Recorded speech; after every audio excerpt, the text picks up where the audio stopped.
Hello everyone, and welcome back to the Reading Corner.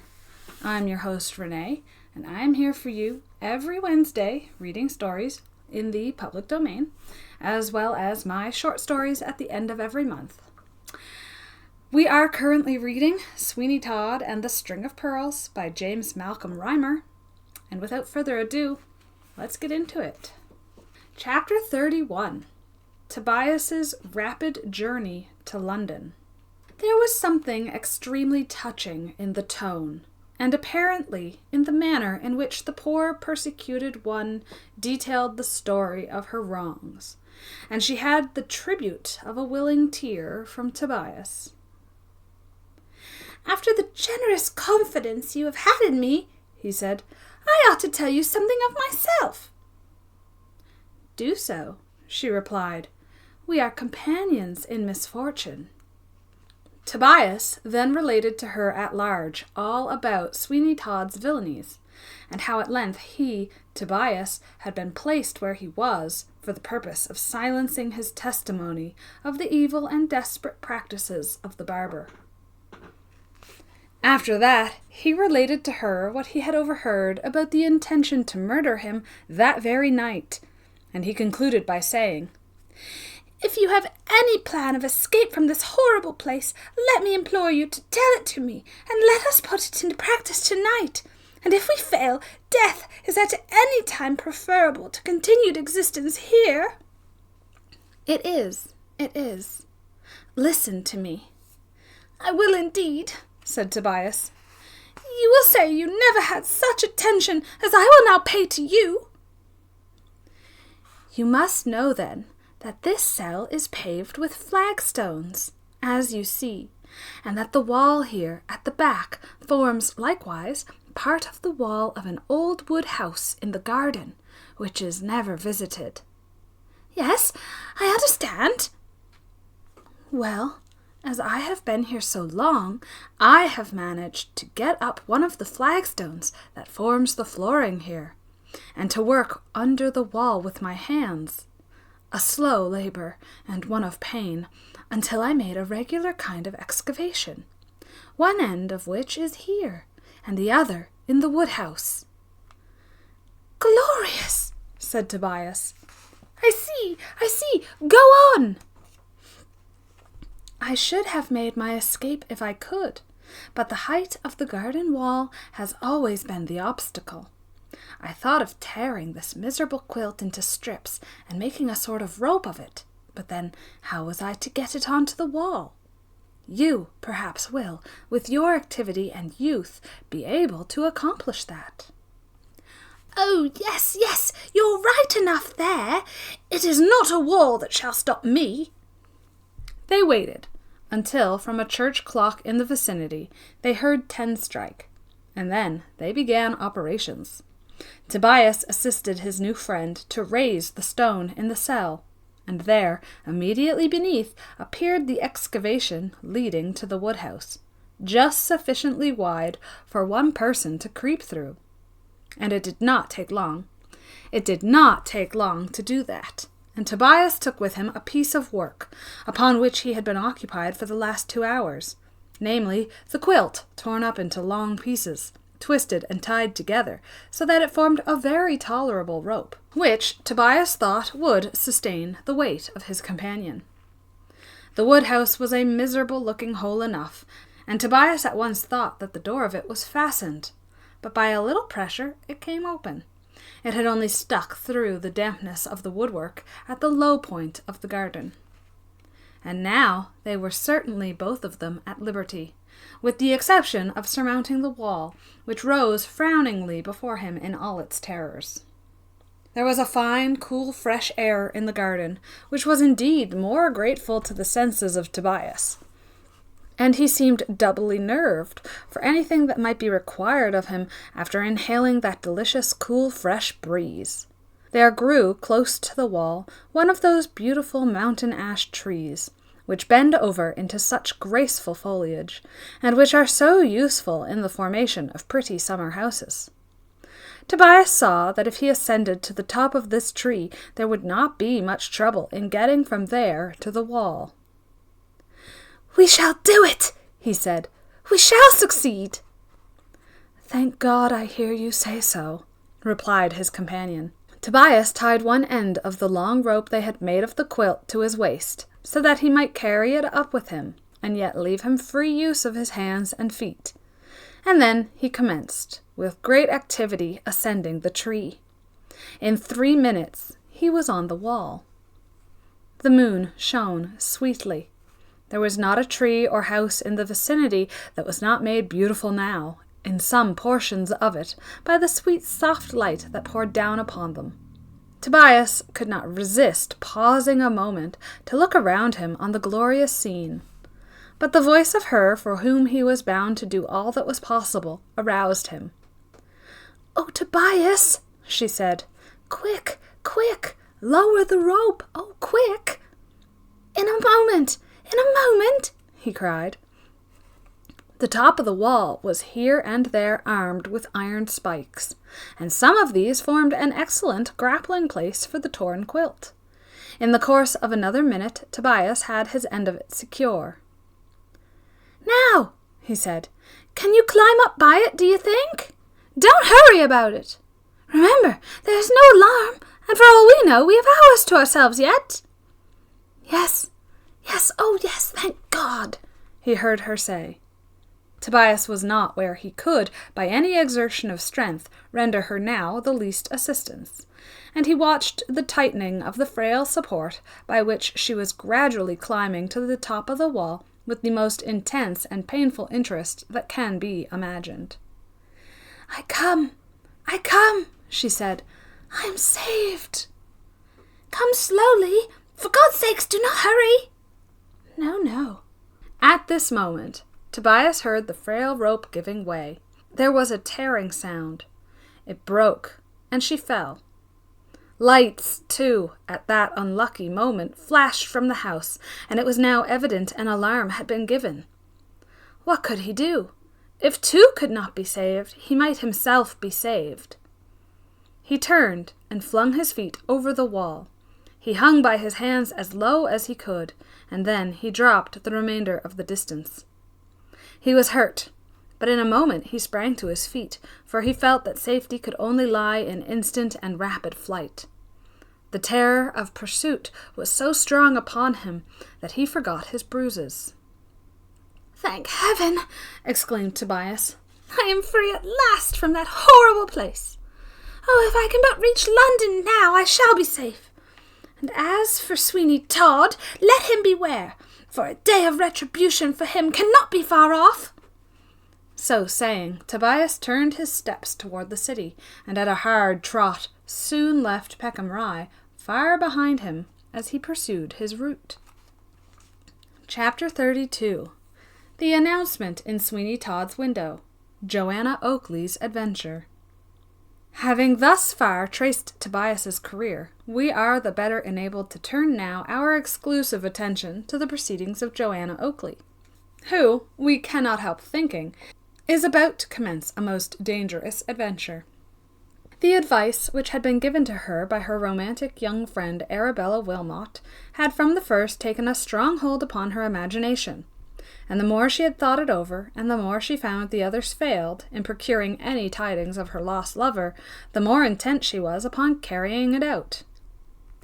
"Yes," she said, "yes, true love will accomplish very great wonders, and what force or ability will fail at, confident affection even of a mere girl may succeed in it. 'Tis true I risk my life, but what is life to me without what made it desirable?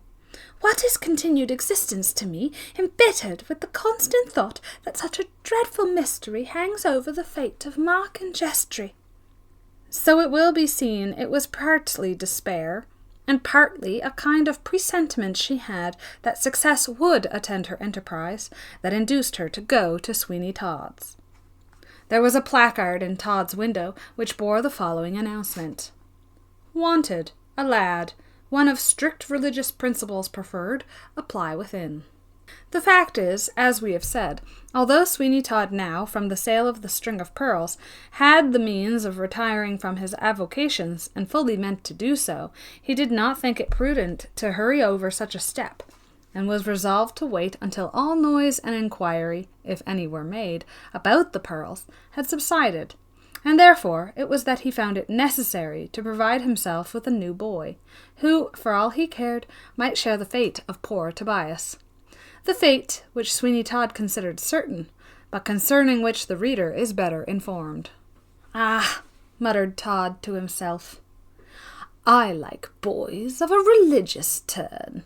They are much easier managed, for the imagination in such cases has been cultivated at the expense of the understanding. Hilloa, who have we here?" Todd was stropping a razor and peering out into the street while he spoke, and he saw a decent-looking young lad of remarkably handsome exterior stop at the window and read the tempting announcement. The lad advanced a step toward the door, hesitated, retreated, and then advanced again, as if he wished to apply for the vacant situation, and yet dreaded to do so. "Who can he be?" said Todd, as he looked curiously at him.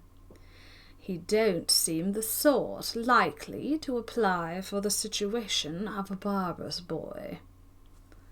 Todd was right enough there, for this seeming lad was no other than Johanna Oakley, and little indeed did she seem as if she belonged to the rough class from whom Sweeny Todd the barber might be supposed to find a lad for his shop. In another moment she entered the shop and was face to face with the man whom she might fairly consider to be the bane of her young existence, if what was suspected of him were true. Todd fixed his strange glance upon her, but he was silent, for it was no rule of his to speak first, and Johanna felt constrained to commence the rather embarrassing conversation. "You are in want of a lad, sir," she said. "To mind your shop, I suppose?" "Yes." Johanna had certainly hoped for a longer answer, but as Todd was silent, she had now no recourse but to go on. "I shall be glad to take the situation." "Who are you? You don't seem likely to want such a place. Who and what are you?" Johanna had her story ready, for of course she had anticipated questions being asked of her, so she replied with a readiness that did not seem at all forced. "I am an orphan. I was left in the care of a mother-in-law. I don't like her. She was cruel to me, and I ran away." "Where from?" "Oxford." "Oxford? Oxford?" muttered Todd. "Then nobody knows you are in London, I suppose, my little lad?" "No one. I have come to town comfortably enough in a wagon, but if I don't get something to do, I shall have to go back, which I don't like the idea of at all. I'd rather be anything in London than go back to Mrs. Green." "Green? And what's your name?" "Charlie Green, of course. You see, my name's the same as hers, because she married my father." "Oh, you won't suit me. You ain't the sort of boy I want."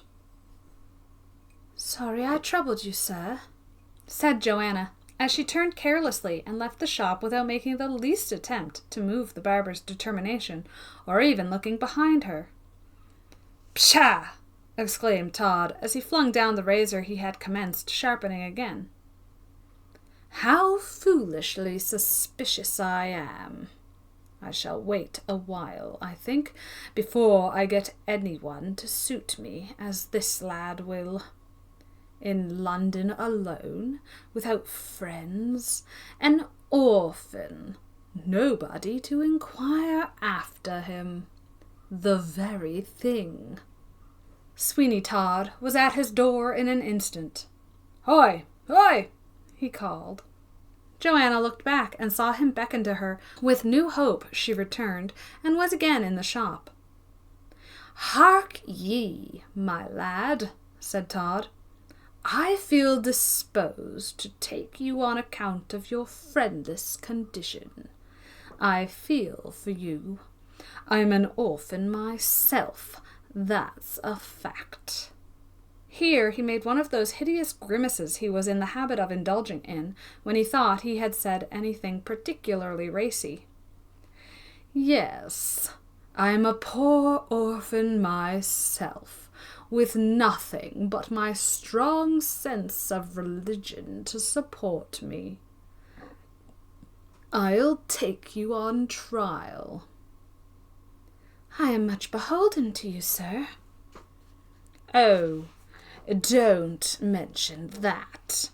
Your duties will consist of minding the shop if I happen to be absent.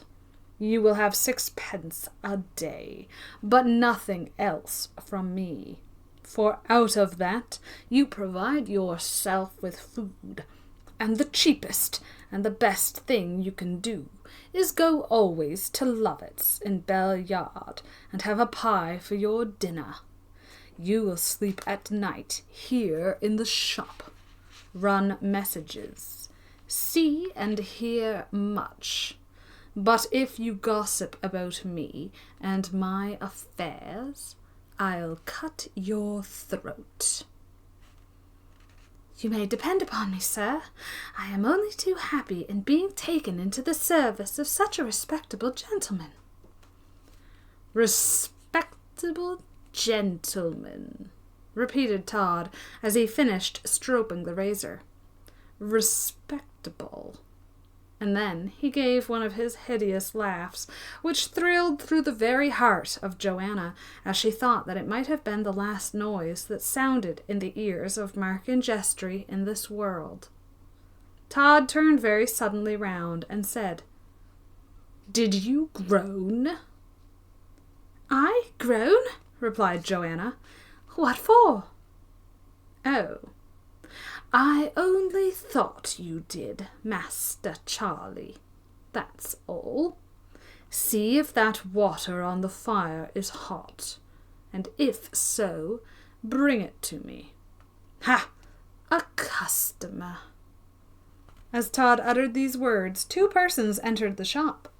They looked like substantial countrymen, farmers perhaps, in a good way of business, and one of them said, "Now, Mr. Barber, for a clean shave, if you please," while the other stood at the door, as if to wait for his companion. "Certainly, sir," said Todd. "Pray sit down here, if you please, sir. A nice day for the time of year. Come from the country, sir, I suppose?" "Yes, me and my cousin. We don't know much of London yet." "Indeed, sir. You ought not to leave it soon, then, I'm sure, for there is much to see, and that can't be seen quickly. And if you live far off, it's better to take the opportunity while you are here. Give me that soap dish, Charlie." "Yes, sir." "Ah, to be sure," replied the countryman. "It is, but we have brought up to the London market a number of beasts, which, having sold well, we have too much money about us to risk in going to see sights." "Indeed, you are prudent. Would you like your whiskers trimmed?" "A little, but not quite off." There was now a pause of some moments' duration, after which Sweeny Todd said in a very offhand manner, "I suppose you have seen the 2 figures at St. Dunstan's church strike the hour?" "2 figures?" said the one who was not being shaved, for the other would have had a mouthful of lather if he had spoken. "2 figures? No. What might they be all about?" "Well," resumed Todd, with the most indifferent air and manner in the world, "if you have not seen them, it's quite a shame that you should not. And while I am shaving your friend, as it now only wants about 5 minutes to 11, you have a good opportunity of going and getting back in time when your friend is disposed of. What do you say to that? Charlie, go with the gentleman and show him the figures striking the hour at St. Dunstan's. You must cross over to the other side of the way, you know, to see them properly and effectually. Don't hurry, sir. Very much obliged, said the disengaged grazer, for such he seemed to be. But I would rather go with my friend here when he is shaven. You can't think what cynical remarks he makes at anything he has not seen before, so that to go with him is really always to me half the treat. Very good, and very right, said Todd. I shall soon be done. I have just about finished you off now, sir. That will do. There was no disappointment at all visible in Todd's manner, and the grazer rose and wiped his face on the jack towel that hung from a roller for the use of those whom it might concern, paid his money, and with a civil good day to the barber, left the shop along with his friend. An awfully diabolical look came across the countenance of Sweeny Todd, as he muttered to himself, "Curses on them both! I may yet have one of them, though." "What did you say, sir?" asked Johanna. "What is that to you, you young imp?" roared Todd. "Curse you! I'll pull out your teeth by degrees, with red-hot pincers, if you presume to listen to what I say. I'll be the death of you, you devil's cub." Johanna shrank back, alarmed, and then Todd walked across his shop to the back parlour, the door of which he carefully double-locked, after which, turning to Johanna, he said, "You will mind the shop till I return. And if anybody comes, you can tell them that they need not wait, for I shall probably be gone some time. All you have to do is mind the place. And hark you, no peeping or prying about. Sit still and touch nothing, for if you do, I shall most assuredly discover it, and your punishment will be certain, and perhaps terrible." "I will be careful, sir." "Do so, and you will be rewarded. Why, the last lad I had served me so well that I have had him taken care of for life, in a fine handsome country house, with grounds attached. A perfect villa, where he is waited upon by attendants, in the most attentive manner." "How kind," said Johanna. "And is he happy?" "Very, very, notwithstanding the general discontent of human nature. He is quite happy, as a matter of course.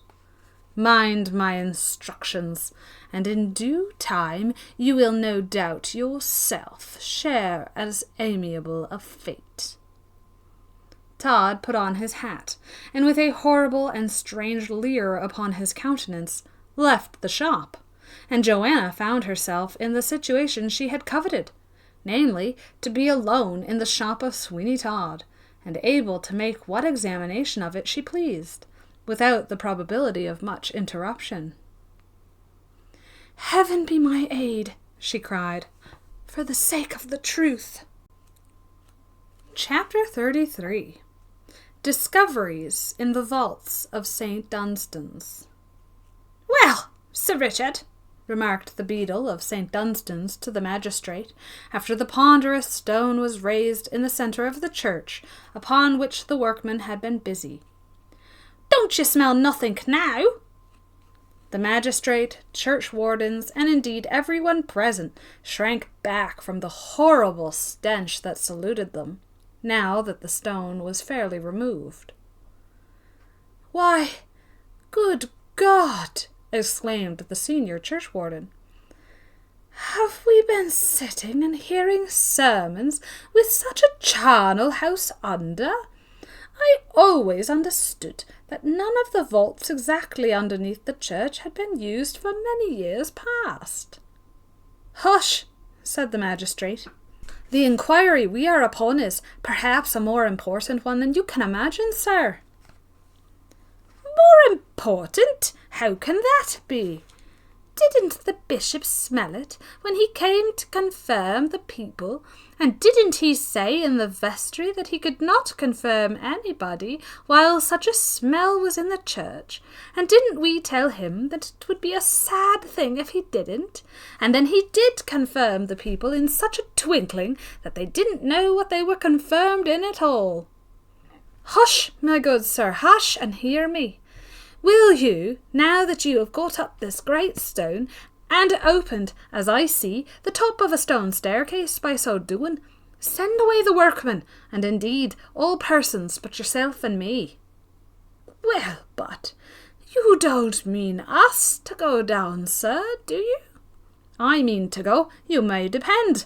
Send away the men at once, if you please. I have ample warrant for all I'm about to do, I assure you.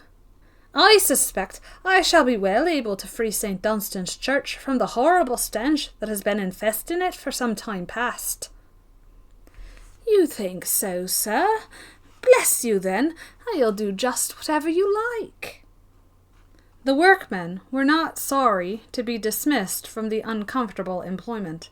But the beadle, who was holding his nose, and who, having overheard what Sir Richard had said, was extremely anxious upon the subject, put in his claim to stay, on the ground of being one of the officials of the church, and he was accordingly permitted to stay. "This seems to lead to the vaults," remarked Sir Richard, as he looked down the chasm which the removal of the stone had left. "Yes," replied the churchwarden, "it does, and they have, as I say, been unused for a long time. But how that dreadful smell can come from bodies that have been 40 or 50 years there, I can't think." "We must be careful of the foul air," remarked the magistrate. "Get a torch, Mr. Beadle, if you please, and we will lower it into the vault. If that lives, we can. And if you please go first to the door of the church, and take this silk handkerchief with you, and hold it up to your hand, and upon that signal 4 persons will come to you. They are officers of mine, and you will bring them to me." "Oh dear, yes, certainly," said the beadle, who was quite happy at the thought of such a reinforcement. "I'll do it, sir, and as for the torch, there is some famous links in the vestry cupboard, as I'll get in a minute. Well, I do think the smell is a little better already, don't you, sir? I'm a-going. Don't be impatient, sir. I'm going like a shot, I am."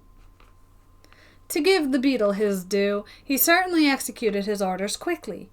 The 4 officers, sure enough, obeyed the signal of the handkerchief, and in a few minutes more a torchlight was lowered by a rope down the gloomy aperture.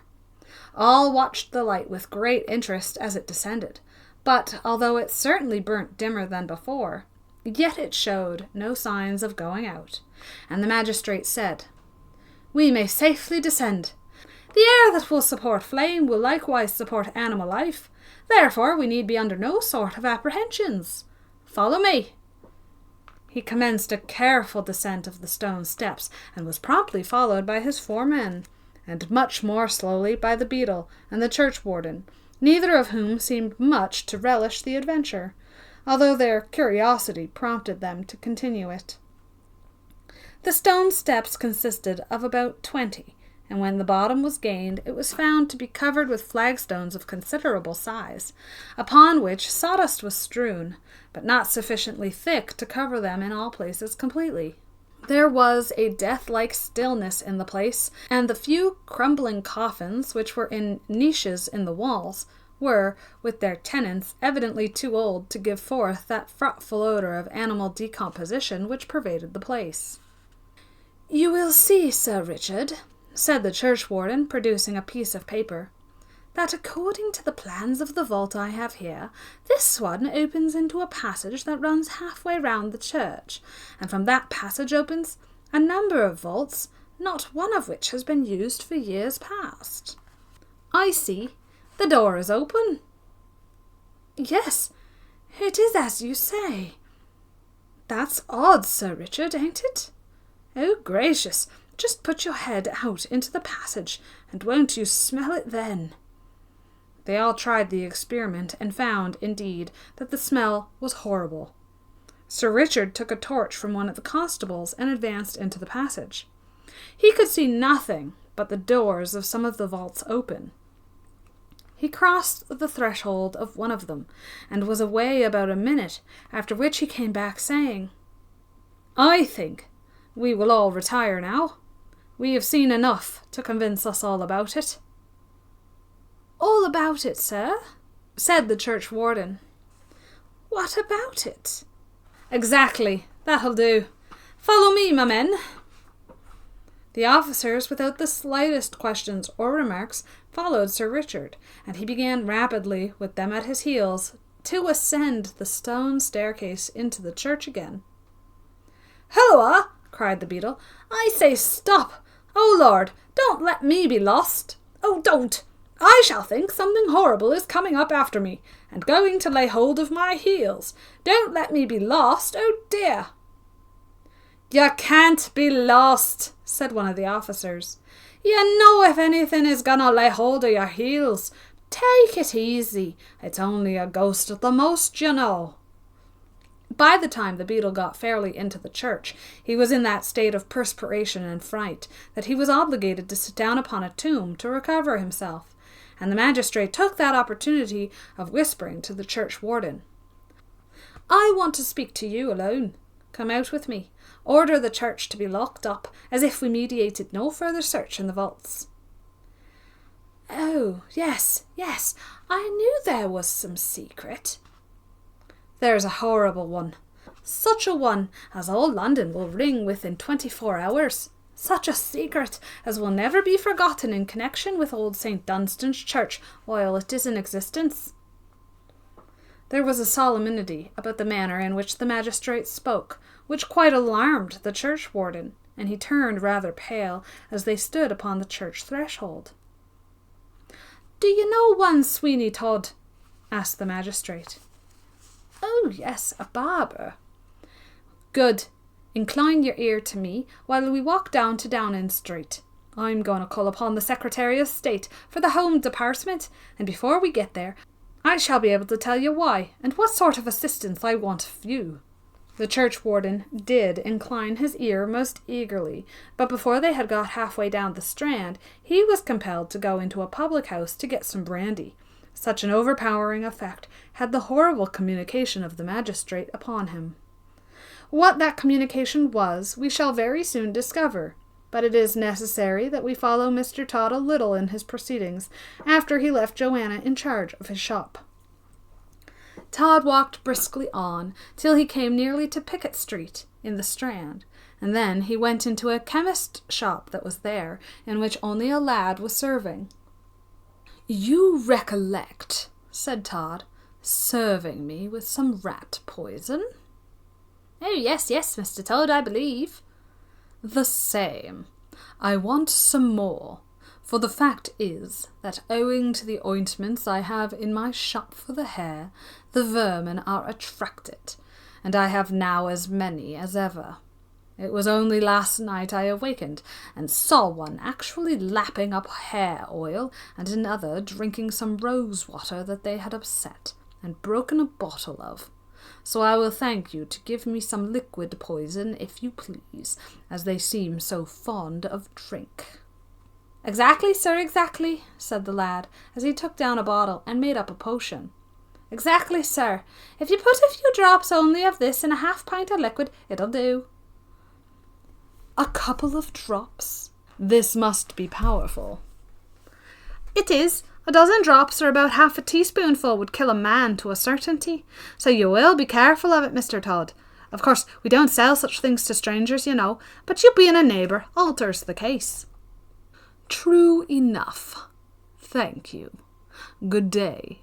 I think we shall have rain shortly, do you know?" Todd walked away with the poison in his pocket, and when he had got a few yards from the chemist's door, he gave such a hideous chuckle that an old gentleman, who was close before him, ran like a lamplighter in his fright, and put himself quite out of breath. "This will do," muttered Todd. "I must smooth the path to my retirement from business. I know well that if I were to hint at such a thing in a certain quarter, it would be considered a certain proof that I had made enough to be worth dividing, and that is a process I don't intend exactly to go through. No, no, Mrs. Lovett, no, no." Todd marched slowly toward his own house, but when he got to the corner of Bell Yard and heard St. Dunstan's strike 12, he paused a moment and then muttered, "I'll call and see her. Yes, I'll call and see her. The evening will answer better my present purpose." He then walked up Bell Yard until he came to the fascinating Mrs. Lovett's pie shop. He paused a moment at the window and leered in at two lawyers' clerks who were eating some of yesterday's pies. The warm day batch had not yet come up. "Happy youths," he chuckled, and walked into the shop.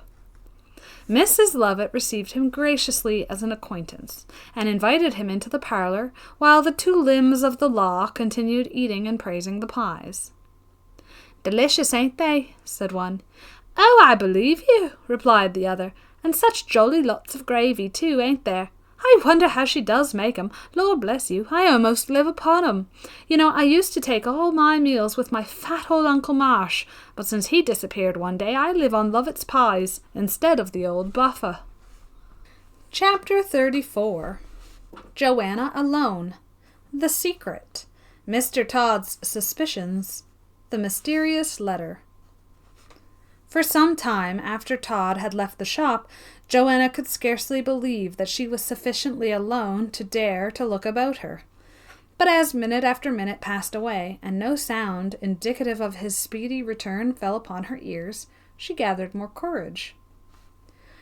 "Yes," she said, "I am at last alone, in a place where my suspicions have always pointed as the death-place of poor Mark. Oh, heavens, grant that it may not be so, and that in unravelling the evident mystery of this man's life, I may hail you living, my dear Mark, and not have to mourn you dead. And yet, how can I, even for a moment, delude myself with such false hopes? No, no, he has fallen a victim to this ruthless man." For a few minutes, as Johanna gave way to this violent burst of grief, she wrung her hands and wept. But then, as a thought of the danger she would be in, should Todd return and see signs of emotion, crossed her mind, she controlled her tears, and managed to bear the outward semblance of composure. She then began to look about her in the same way that poor Tobias had done, but she could find nothing of an explanatory character, although her suspicions made almost everything into grounds of suspicion. She looked into the cupboards, and there she saw several costly sticks and some umbrellas, and then she narrowly examined all the walls, but could see nothing indicative of another opening, save the door, visible and apparent. As she moved backwards, she came against the shaving-chair, which she found was a fixture, as upon examination she saw that the legs of it were firmly secured to the floor. What there could be suspicious in such a circumstance she hardly knew, and yet it did strike her as such. "If I had but time," she thought, "I would make an attempt to go into that parlour, but I dare not yet. No, no, I must be more sure of the continued absence of Todd before I dare make any such attempt." As she uttered these words, someone opened the door cautiously, and peeping in, said, "Is Mr. Todd at home?" "No," replied Johanna. "Oh, very good. Then you are to take this letter, if you please, and read it. You will find, I dare say, whom it's from when you open it. Keep it to yourself, though, and if Mr. Todd should come in, hide it. Mind whatever you do." Before Johanna could make any reply, the man disappeared, and great was her astonishment to read upon the outside of the letter that had been put into her hands her own proper name. With trembling fingers she opened it, and read as follows: "From Sir Richard Blunt, Magistrate, to Miss Oakley. Miss Johanna Oakley, you have, with great chivalry of spirit, embarked in a very dangerous enterprise. An enterprise which, considering your youth and your sex, should have been left to others, and it is well that others are in a position to watch over you and ensure your safety. Your young friend Arabella Wilmot, after giving so much romantic advice, and finding that you followed it, became herself alarmed at its possible consequences, and very prudently informed one who brought the intelligence to me, so that you are now well looked after, and should any danger present itself to you, you have but to seize any article that comes within your reach and throw it through a pane of glass in the shop window, when assistance will immediately come to you. I tell you this in order that you should feel quite at ease. As, however, you have placed yourself in your present position in Todd's shop, it is more than likely you will be able to do good service in aiding to unmask that villain. You will, therefore, be good enough, toward the dusk of the evening, to hold yourself in readiness to do anything required of you by anyone who shall pronounce to you the password of St. Dunstan. From your friend mentioned above." Johanna read this letter, certainly, with most unmitigated surprise, and yet there was a glow of satisfaction in her mind as she perused it, and the difference in her feelings, now that she was assured of protection, was certainly something wonderful and striking. To think that she had but to seize any one of the numerous stray articles that lay about, and fling it through the window in order to get assistance, was a most conciliatory idea, and she felt nerved for almost any adventure. She had just hidden the letter when Sweeny Todd made his appearance. "Anybody been?" he asked. "Yes, one man, but he would not wait." "Ah, wanted to be shaved, I suppose. But no matter, no matter. And I hope you have been quiet, and not been attempting to indulge your curiosity in any way since I have been gone. Hush! There's somebody coming. Why, it's old Mr. R.E.Langille, the tobacconist, I declare. Good day to you, sir. Shaved, I suppose? I'm glad you have come, sir, for I have been out till this moment. Hot water, Charlie. Directly hand me that razor." Johanna, in handing Todd the razor, knocked the edge of it against the chair, and it being uncommonly sharp, cut a great slice of the wood off one of the arms of it. "What shameful carelessness," said Todd. "I have half a mind to lay the strop over your back. Sir, here, you have spoiled a capital razor, not a bit of edge left upon it." "Oh, excuse him, Mr. Todd, excuse him," said the old gentleman. "He's only a little lad, after all. Let me intercede for him." "Very good, sir. If you wish me to look over it, of course I will. And thank God we have a stock of razors, of course, always at hand. Is there any news stirring, sir?" "Nothing that I know of, Mr. Todd, except it's the illness of Mr. Cummings, the overseer. They say he got home about 12 to his own house in Chancery Lane, and ever since then he's been sick as a dog. And all they can get him to say is, 'Oh, those pies, oh, those pies.'" "Very odd, sir." "Yes, I think Mr. Cummings must be touched in the upper story, do you know, Mr. Todd? He's a very respectable man, but between you and I, was never very bright." "Certainly not, certainly not. But it's a very odd case. What pies can he possibly mean, sir? Did you call when you came from home?" "No, I can't help laughing, but I have come away from home on the sly, you see. The fact is, my wife's cousin, Mr. Mundle, Hilloa, I think you have cut me." No, we can't cut anybody for 3 halfpence, sir." "Oh, very good, very good. Well, as I was saying, my wife's cousin, Mr. Mundle, came to our house last night and brought with him a string of pearls, you see. He wanted me to go to the city this morning with them to Round and Bridget, the court jewellers, and ask them if they had ever seen them before." "Were they beauties?"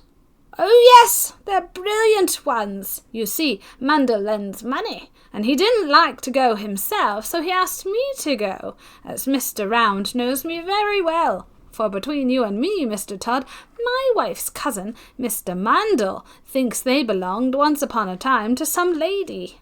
"Oh, indeed." "Yes, and as it won't do to say too much to women, I told my wife I was going over the water, you see, and just popped out. I've got the pearls in my pocket. Mundle says they're worth £12,000 at the least." "Indeed, sir. £12,000? A pretty sum that, sir. A very pretty sum. No doubt Mr. Mundle lent £7,000 or £8,000 upon the pearl. I think I will just give you another lather, sir, before I polish you off. And so you have the pearls with you. Well, how odd things come round, to be sure." "What do you mean?" "This shaving brush is just in a good state now. Always as a shaving brush is on the point of wearing out, it's the best. Charlie, you will go at once to Mr. Cummings and ask if he is any better. You need not hurry. That's a good lad. I am not at all angry with you now. And so, sir, they think at home that you have gone after some business over the water, do they? And have not the least idea that you have come here to be shaved. There, be off, Charlie. Shut the door. That's a good lad. Bless you." When Johanna came back, the tobacconist was gone. "Well," said Sweeny Todd, as he sharpened a razor very leisurely, "how is Mr. Cummings?" "I found out his house, sir, with some difficulty, and they say he is better, having gone to sleep." "Oh, very good.